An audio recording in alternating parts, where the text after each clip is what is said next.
नमस्कार मित्रों, लगभग 2 हफ्तों के अंतराल के बाद ये 10वां एपिसोड लेकर हम लोग सामने आए हैं। कुछ मेरी निजी परेशानियां थी और कुछ हमारे यहाँ एक बहुत जबरदस्त प्रोग्राम चल रहा था हमारे संस्थान में, तो उसमें भी व्यस्तता रही हमारी और अमित जी दोनों की।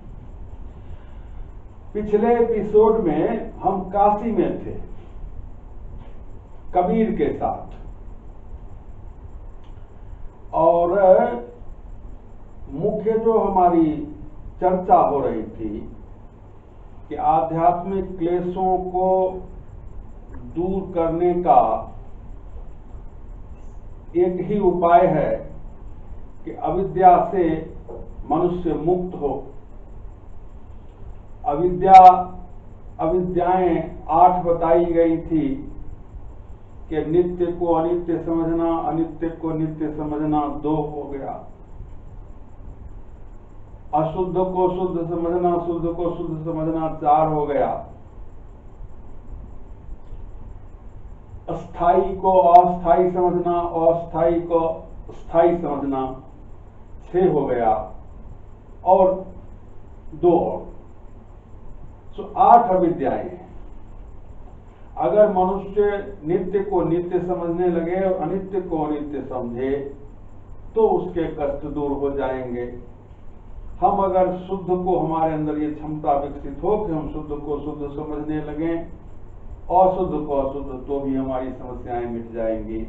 हम स्थायी को स्थायी समझें, अस्थायी को अस्थायी समझें, तो भी हमारी समस्या मिट जाएगी। और जड़ को जड़ समझें और चेतन को चेतन समझें, तो भी हमारे आध्यात्मिक कष्ट मिट जाएंगे। और ये सभी अविद्या के अंग हैं। अविद्या की समाप्ति के लिए कहा गया कि विद्या का अध्ययन आवश्यक है।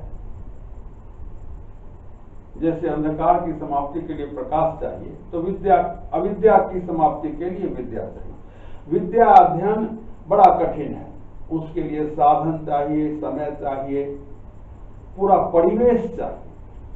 तो इसलिए भारतवर्ष में एक दूसरा रास्ता निकाला गया कि अस्मिता के लोप के माध्यम से अविद्या से मुक्ति, अहंकार को कम कर करके, और विद्या अविद्या से मुक्ति, ये शॉर्टकट है। शॉर्टकट कहने से आभास होता है कि ये कोई सस्ती आसान चीज है, ऐसा नहीं है, लेकिन विद्या के माध्यम से अविद्या दूर करने की अपेक्षा ये आसान है। और हमारे यहाँ, हमारे देश में बहुत बड़ी परंपरा रही है, हमने चर्चा की, कि जहाँ के अहंकार के लोप के माध्यम से लोगों ने अविद्या का नाश किया और विद्या की प्राप्ति की और आध्यात्मिक ऊंचाइयों तक पहुंचे, जिसमें सबसे शिरोमणि कबीर हैं मेरी दृष्टि में। क्योंकि साहब एक मजदूर है, एक कारीगर है, एक बुनकर है, एक जूता गांठने वाला है, एक छोटा व्यवसायी है, उसके पास कहाँ समय है कि 25 साल तक आपके विद्याओं का अध्ययन करता रहे और तब जाकर उसको अविद्या से मुक्ति हो और तब जाकर आध्यात्म की उपलब्धि हो। तो ऐसे समाज में हमारे आपके लिए सबसे ये माकूल रास्ता है, और इसके सबसे बड़े उदाहरण हमारे यहाँ कबीर हैं। उन्हीं को लेकर हम लोग पिछली चर्चा में व्यस्त रहे कि जब वो कहते हैं कि जब मैं था तब हरि नहीं, अब हरि है मैं नहीं, ये मैं ही अहंकार है और हरि ही नित्य है, हरि ही सत्य है। ये तो मोटी बात सब लोग समझते हैं। अब मैं जब चला गया तो हरि, क्यों, वो तो सर्वव्यापक है। चूंकि हमारी दृष्टि अपने ऊपर ही इतनी केंद्रित है कि हम निज से बाहर, स्वयं से बाहर देख नहीं पाते, इसलिए हमको उनके दर्शन नहीं होते।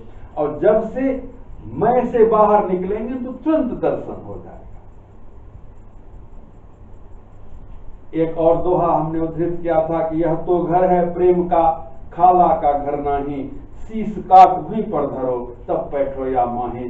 शीश काटने से भी वही मुराद है, अहंकार का नाश करो। फिर प्रेम न बाड़ी उपजय प्रेम न हाथ बिकाए, राजा प्रजा जेहि रुचय शीश दे ले जाए। ये शीश देना वही है, सिर काटना, शीश देना, मैं को मिटाना। तमाम जो अभिव्यक्तियां हैं कबीर की, वो इसी तरफ संकेत नहीं, इसी तरफ हमको हमारा सिर घुमाकर हमारा हाथ पकड़ कर ले चलती हैं। अहंकार का नाश करो तो अविद्या का नाश उसी तरह हो जाएगा जिस तरह तमाम विद्याओं के अध्ययन के बाद अविद्या का नाश होता है। लेकिन साहब कबीर का व्यक्तित्व इतना बड़ा है कि हमने निर्णय किया, निर्णय क्या, ये करना ही पड़ेगा कि एक एपिसोड में उनकी चर्चा कर लेने से काम नहीं चलेगा। इसलिए आज के इस एपिसोड को भी हमने कबीर को ही डिवोट किया है।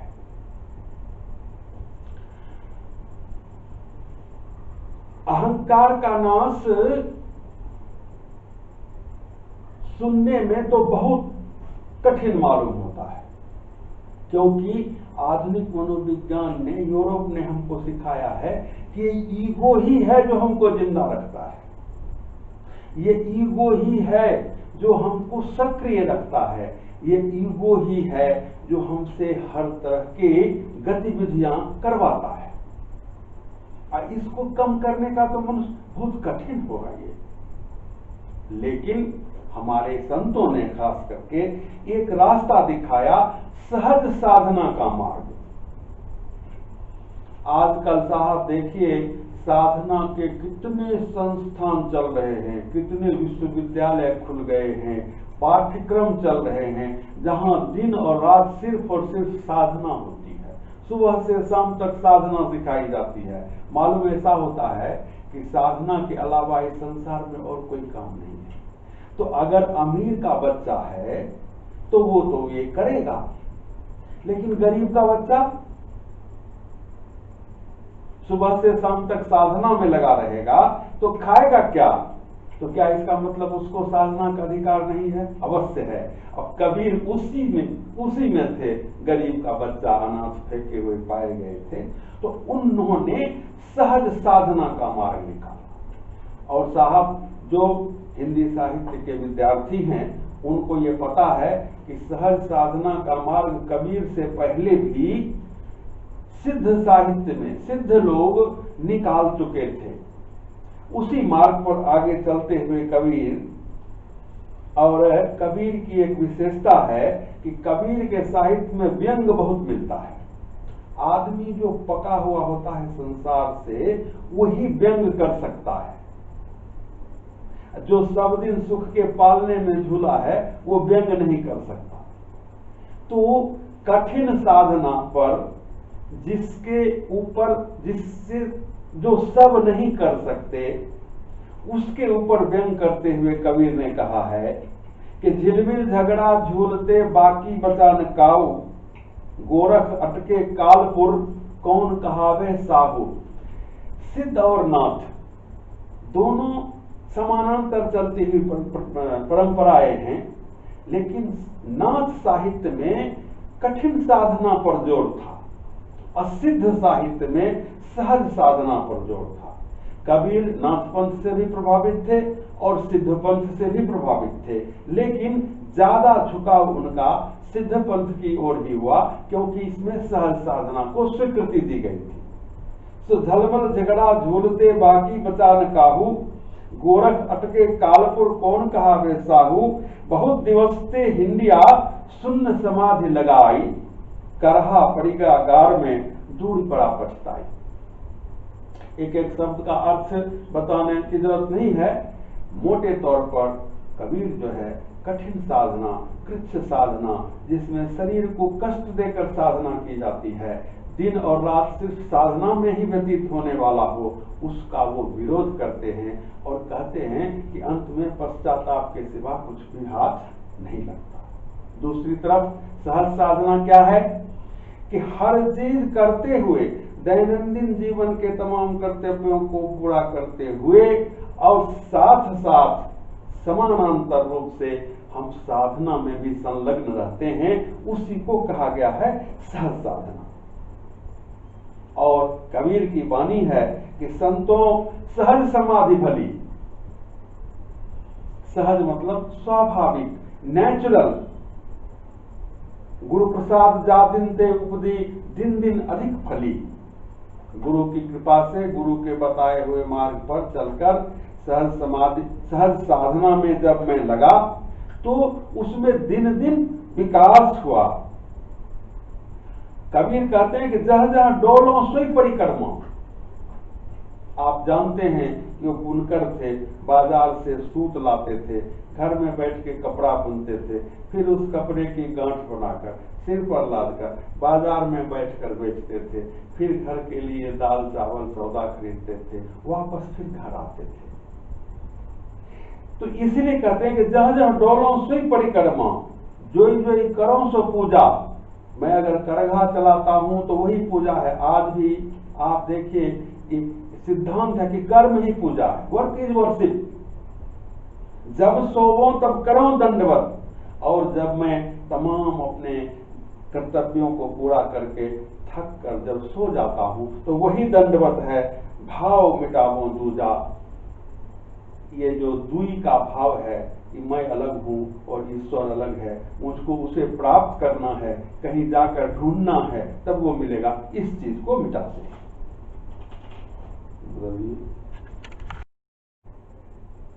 अब ये सहज ही सवाल उठता है कि ये सहज क्या है। कबीर ने जो कहा कि सहज साधना सबसे भली है, सबसे अच्छी है, कि जहां जहां जाओ वही परिक्रमा है, जो कुछ भी करो वही पूजा है, थक कर जब सो जाओ तो वही दंडवत है। ये सहज साधना है क्या? तो सहज साधना है, कबीर ने आगे कहा है कि सहज सहज सब कोई कहे, सहज न चीन है कोई, जिन सहजे विषयों तजी, सहज कही जैसोई। सहज भाव से जिसने काम क्रोध लोभ मोह मद और मात्सर्य का परित्याग किया, यही सहज साधना है। सब कुछ करते हुए अपनी दृष्टि को परमार्थ तत्व पर रखकर और सांसारिक सारे कर्म करते हुए जिसने इन चीजों का धीरे धीरे परित्याग किया, वही सहज साधना है। अगली पंक्ति में कहते हैं कि सहजे सहजे सब गया, सुत वित्त कामिनी काम। धीरे धीरे अभ्यास के द्वारा, चिंतन के द्वारा, अपनी सोच को बदलते हुए, सुत नाम पुत्र, वित्त नाम पैसा कौड़ी, कामिनी माने स्त्री और काम माने तमाम इच्छाएं। हमारे युवा मित्रों को ये थोड़ा अटपटा लगेगा, थोड़ा नहीं पूरा अटपटा लगेगा कि साहब ये क्या चर्चा चल रही है, लेकिन आप यकीन जानिए कि इसमें युवा का, वृद्ध का, मैं दोहराता आ रहा हूं कि धनी का, गरीब का, राजा का, रंग का कोई भेद नहीं है।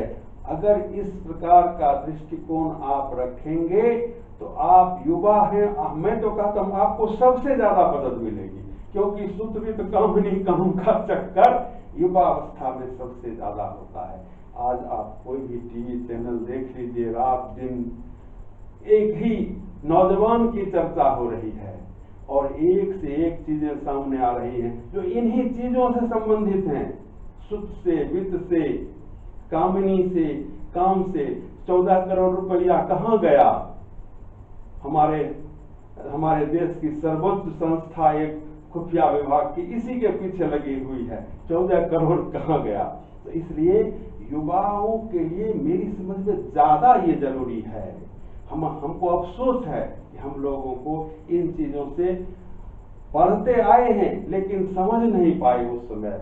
आज समझते हैं, इसलिए आपको बता रहे हैं कि चिंतन के द्वारा सोच को बदलकर, अपनी दृष्टि को बदलकर धीरे धीरे हम चाहे तो इन तमाम उलझनों से मुक्त होकर और आत्म कल्याण का मार्ग पकड़ सकते हैं। सो सहजे सहजे सब गया, सुत बित कामिनी काम, एक मेघ हुए मिल रहा, दास कबीरा राम। यहाँ राम को आप अपना लक्ष्य भी मान सकते हैं।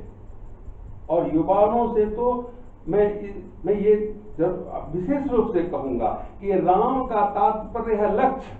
जो आपकी साधना का साध्य है वही राम है, और ये तमाम चीजें जो हैं उससे आपको भटकाने वाली हैं। एक बात मेरे दिमाग में आती थी बराबर कि तुलसी और कबीर में बहुत ज्यादा समानताएं हैं। ऊपर ऊपर से अगर आप देखिए तो आपको मालूम होगा कि कहाँ कबीर ज्ञान मार्गी निर्गुण पंथ की साधना करने वाले, कहाँ तुलसी सगुण मार्गी राम और सिर्फ राम की भक्ति करने वाले। इन दोनों में साम्य क्या है? लेकिन मित्रों, हमारा देश एक अजूबा देश है। आपको बाहर से चाहे कितनी भी विषमताएं दिखाई दे, आप थोड़ा अंदर प्रवेश करेंगे, आपको सामने ही साम नजर आएगा। मुझे कहने की इजाजत दीजिए, एक मैं तुलसी का मैं चौपाई उद्धृत करता, जैसे कबीर का है ना, सहजे सहजे सब गया, सुत बित कामिनी काम, एक मेघ हुए मिल रहा, दास कबीरा राम। उसी तरह तुलसी की चौपाई है कि रस रस सूख सरित सर पानी, ममता त्याग करहि जिमि ज्ञानी। रामचरितमानस में प्रसंग आता है शरद काल का, वर्षा वर्णन भी है। मुझे लगता है बिहार में जो मैट्रिक तक पढ़ाई की होगी जिन्होंने, तो उसमें हिंदी में अवश्य ही ये है। हर किताब बदली लेकिन ये प्रसंग उसमें रहता है। अब वर्षा के बाद शरद ऋतु आती है, उसके वर्णन में तुलसी कहते हैं कि नदियों और तालाबों का पानी धीरे धीरे सूख रहा है। कैसे? जैसे ज्ञानी लोग ममता का धीरे धीरे त्याग करते हैं, क्योंकि एक बार भी त्याग करने जाएंगे आप तो वो त्याग नहीं होगा। आपने देखा होगा कभी कभी खेल खेल में बचपन में कोई रस्सी हाथ में या डोरा उंगली में कस कर बंध जाता है, और एक गिरह होती है जो खुलने लायक नहीं होती, उसको वज्र गिरह बोलते हैं हमारे देहातों में। वज्र की तरह वो हो जाती है। उससे निकलने का, उसको अगर जबरदस्ती एक बार खींचेगा तो चमड़ा छिल जाएगा, हाथ या उंगली टूट भी सकती है, घायल हो जाएगी। उसका उपाय है धीरे धीरे उसको, हमारे देहाती बोली में टघारना बोलते हैं। टघार, अच्छा चूड़ी वगैरह पहनती थी हमारी माएँ बहनें, तो उसी तरह से पहनना और खोला जाता था। धीरे धीरे करके उसको चढ़ाया जाता था और धीरे धीरे उतारा। वही है रस रस। सो रस रस सूख सरित सर पानी, ममता त्याग करे जिन्हें ज्ञानी।